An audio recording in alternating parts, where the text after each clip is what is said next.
The Lord bless you, heart dwellers. I just have to ask your forgiveness for not being able to get a message up on time. And as the message progresses, you'll understand why. It's October 2015. And as the title of this message infers, Distractions and Exhaustion, that's just about exactly what's going on with me. Ever since Bruno's death, we've been thrown a little bit off course, but we've had an awful lot of things going on the property, kind of nesting for the winter time is starting to set in here in the mountains.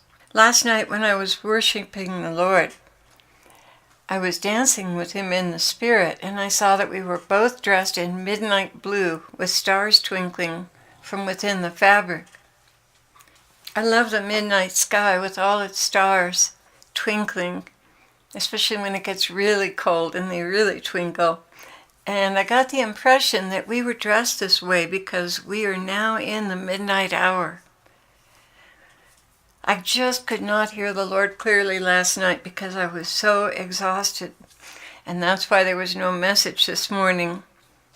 I finally collapsed at 10:30, which is 7 hours before I normally go to bed. And the first thing on my mind this morning was getting the message for you.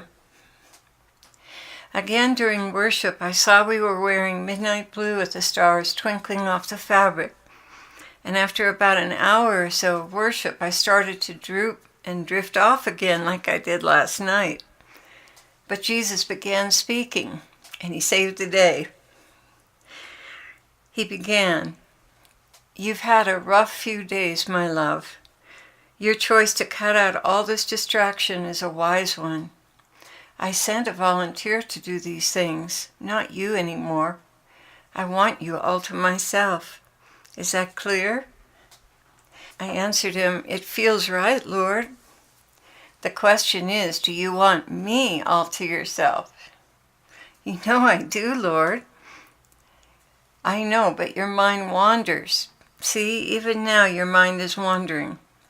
And when he said that, sure enough, I was wondering about something I'd done 25 years ago that I was sorry that I did. It's like, oh my gosh, and that's been happening a lot lately. My mind has been drifting. I guess I'm not taking enough ginkgo. Well, I know what the problem is, and I'm going to share that with you here as this moves on. I don't know how to put a stop to it. Pass it on to your helpers or forget about it. Let it go. That's even better. Now let's move on with the teaching. I love to use you as my little guinea pig. But Lord, I thought pigs were unclean. Not guineas, my love. They're cute and adorable, just like you when you run helplessly in your little squirrel cage and cry out to me, "Lord, I can't control my mind. Would you please take it over?" I just love that. And this prayer I will answer. He smiled. He began, "This is a season of distraction into frivolous and worldly pursuits.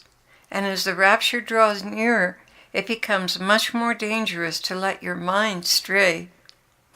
My brides, keep your eyes on the prize. Keep your eyes on me. Don't allow the enemy to barrage you with distractions and pull you off task.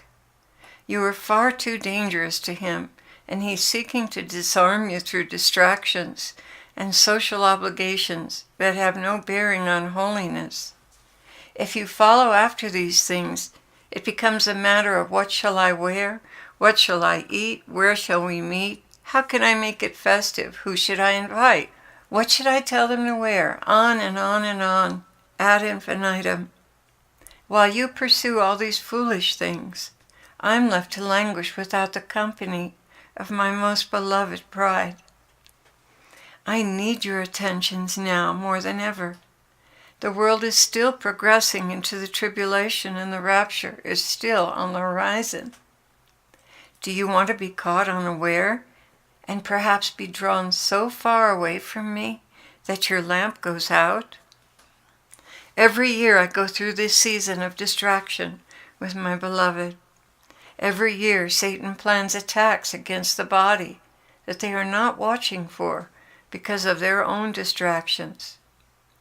What you have gone through, my love, in these last few days is but a microcosm of what my whole entire body is going through. And I need you to share your battles with them. All that you say is true, Lord, and every year I try not to be drawn in. But this last month especially, the last couple of weeks has been rife with distractions. I feel so fragmented. I can't concentrate on anything. I know this is my fault because of my lust to get things done before winter. Get the wood in, get the beams of the house sealed, clean the chimney, etc., etc. Every day is something different. People show up here to work on the front house, which is really not my concern, so I can ignore all that activity. But then there's arranging storage for the things we had to remove from that house and organizing and the like. It's very, very frustrating because I have to get up way early, only 6 or 7 hours of sleep when I need 9, just to direct the helpers. So, as a result, I haven't been getting the sleep I need, and last night I just collapsed. That was it. But the worst thing of all is that these things on my mind have nothing to do with ministry. I sit down to pray, and immediately my mind goes ricocheting off in another direction. What about storage? What about paint? What about stain, the roof, and the registration? What about what I did 30 years ago? Oh, I wish I hadn't done that. On and on and on. Poor Jesus. I can't keep my attention on him for more than a minute at a time before I drift off into something. I know it's warfare, and the weapons are the quest for perfection in our environment and nesting instinct brought on by the change of seasons, which causes distraction and leads to fragmentation, and a mind that can't sit still and stay in the presence of the Lord. One technique the Lord has given me for these distractions is to immediately, when something comes to mind, write it down on a piece of paper and dispatch it. Then it can be off your mind because it's on a list for later. And that helps at least in that area. But even when I do that, it's like being in a squirrel cage going round and round and round. My mind just won't refocus on the Lord. How do I get off? Jesus began again. By calling on me, my love, and making a resolution in your heart that you will not be drawn off course. You will not allow yourself to be lured into more projects and out of my heart. You must make a firm purpose of amendment that you will not fall for the bait and take off running. My brides, this is a season when the enemy uses your busy work and social obligations to draw you way, way off course. He plans strategic attacks at this time of the year because he knows you won't be vigilant. Many, many evil things begin when your attentions are on other things. But the worst damage is done to our relationship, and your lamps become perilously empty on the verge of going out. Please, refuse the invitation to relentlessly pursue the things of this world. Put me in number 1 position in your priorities, and with the time left over, take care of the basics, for you know not the hour when I will come. And that was the end of his message. And I wanted to share this with you. A lady by the name of Dee, who's one of our listeners, had this dream. And Ezekiel and Carol and I all felt it was very apropos. I dreamt I was at an airport towards the front door and thought to go for something in my car, but I realized I did not have a lot of time to board the aircraft, as it appeared to be about 15 minutes before takeoff. The time appeared to have been 11:45, and the flight seemed to be scheduled to leave at 12 o'clock. I decided against going to the car, and as I headed by the check-in area, the final preparation was being done before the flight was to take off. I went to the check-in staff to let them know I was still in the building and was headed to the aircraft. One of the staff called my name to find out if it was me, as they were waiting for everyone who had already checked in to board. It was at this time I had a knowing that I had already checked in and the only thing left for me was to get on board. The agent then asked me to confirm my full name, which I did, and it was about that time I reached into my pocket and pulled out my passport. I asked one of the agents to escort me to the plane to save time, as I didn't want any delays on my way to the aircraft. But he assured me that he did everything necessary and all that was left was for me to hurry and get on board. As I was about to start towards the aircraft area, one of the agents came around as if to escort me. I was also told the area around that section was being closed off. I somehow knew the aircraft would not leave me, so I hurried on to catch the flight. And that was the end of the dream.